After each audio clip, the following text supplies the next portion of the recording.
E aí galera, beleza? Eu sou Anderson Oliveira e vou dar minha opinião sobre o que está acontecendo nesse momento no país. Eu explico. Solta a vinheta.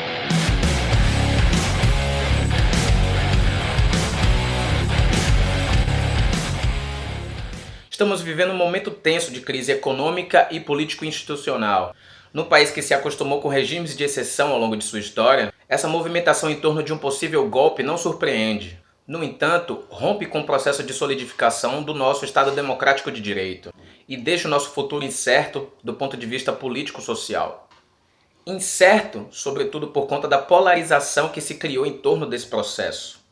De um lado, um grupo cada vez mais significativo, porém difuso em termos de ideias, difuso porque mostra uma série de objetivos diversos, desde a volta do Império até grupos nazifascistas, como a gente viu recentemente em algumas fotos que se espalharam pelas redes sociais, de carecas tirando fotos com policiais numa marcha que aconteceu em São Paulo.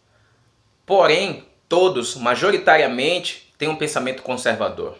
Enfim, esse grupo brada aos berros pela saída da presidente Dilma Rousseff, enquanto outro grupo levanta a bandeira do não golpe, a manutenção da democracia e o apoio ao governo. Mas eu lhes pergunto, seria esse o clamor das ruas, demonstração de poder da nossa população, ou demonstração de quem consegue colocar mais pessoas na Avenida Paulista em dia útil? Desde 2013, quando a população começou a ocupar as ruas das grandes cidades brasileiras, a princípio por conta do aumento da passagem do transporte público, e que depois viu sua pauta se difundir uma série de descontentamentos dos mais variados grupos inseridos naquele contexto, inclusive grupos de extrema direita, num grande caldo de cultura que se formava em torno da ideia de que o gigante havia acordado. O governo não só não deu atenção ao que a rua dizia, como aprovou recentemente uma medida antiterrorismo na qual todo manifestante que fosse preso em algum tipo de manifestação seria enquadrado dentro dessa lei como um terrorista. Ou seja, o governo não atirou no próprio pé, ele metralhou o próprio pé. Além disso, o governo acreditou que aqueles eventos seriam localizados. Primeiro, por conta do aumento do transporte público, que, em bem verdade, é um atributo do município, não do governo federal. Depois, em relação à Copa e seus gastos. Todas as outras pautas seriam dissipadas, assim como as manifestações. Enfim, erraram. As vaias à presidente Dilma, nos estádios na época da Copa, foram bem sintomáticas. Enfim, era um embrião do que hoje já está extremamente estabelecido. O governo, ele é passível de críticas. Muitas críticas de verdade. Uma delas, eu diria, foi que eles não somente acenaram, mas apertaram as mãos e deram um efusivo abraço à perspectiva neoliberal, rasgando a cartilha da esquerda da qual eles historicamente fizeram parte. Não só isso, eles se aliaram a partidos políticos com histórico de sujeira nas suas entranhas, tudo por conta da famigerada governabilidade, o seu inimigo íntimo. E, para seu total descrédito com a população, se viu envolvido em uma série de casos de corrupção, desde o Mensalão até hoje com a Operação Lava Jato. Pronto, foi o suficiente.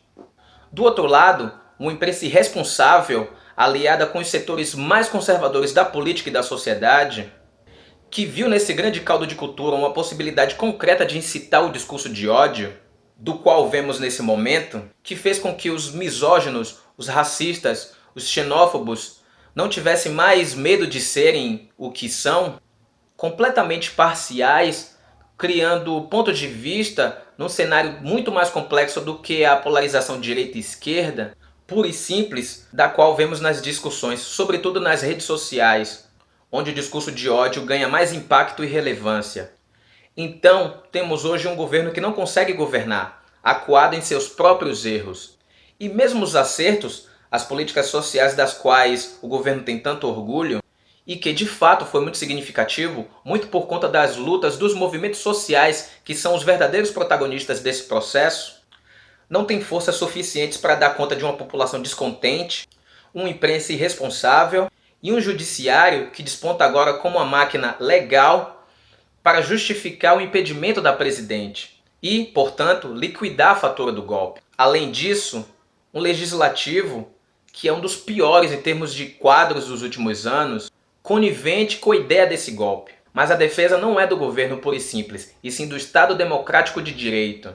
Essa democracia cheia de resquícios de um passado escravista e extremamente autoritário. Sem dúvida, não é essa democracia que queremos. Por isso, a sua defesa se torna um imperativo. Por quê? Porque, se num Estado democrático a gente já vive nesse turbilhão de coisas, imagine num Estado de exceção. E mais, a garantia do Estado democrático de direito faz com que a gente tenha as críticas necessárias para que a gente melhore esse nosso sistema. Até porque o modelo democrático representativo demonstrou ter muitas falhas no Brasil.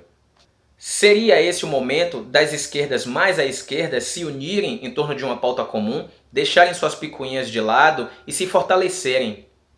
Mas eu duvido. O mesmo quanto aos movimentos sociais.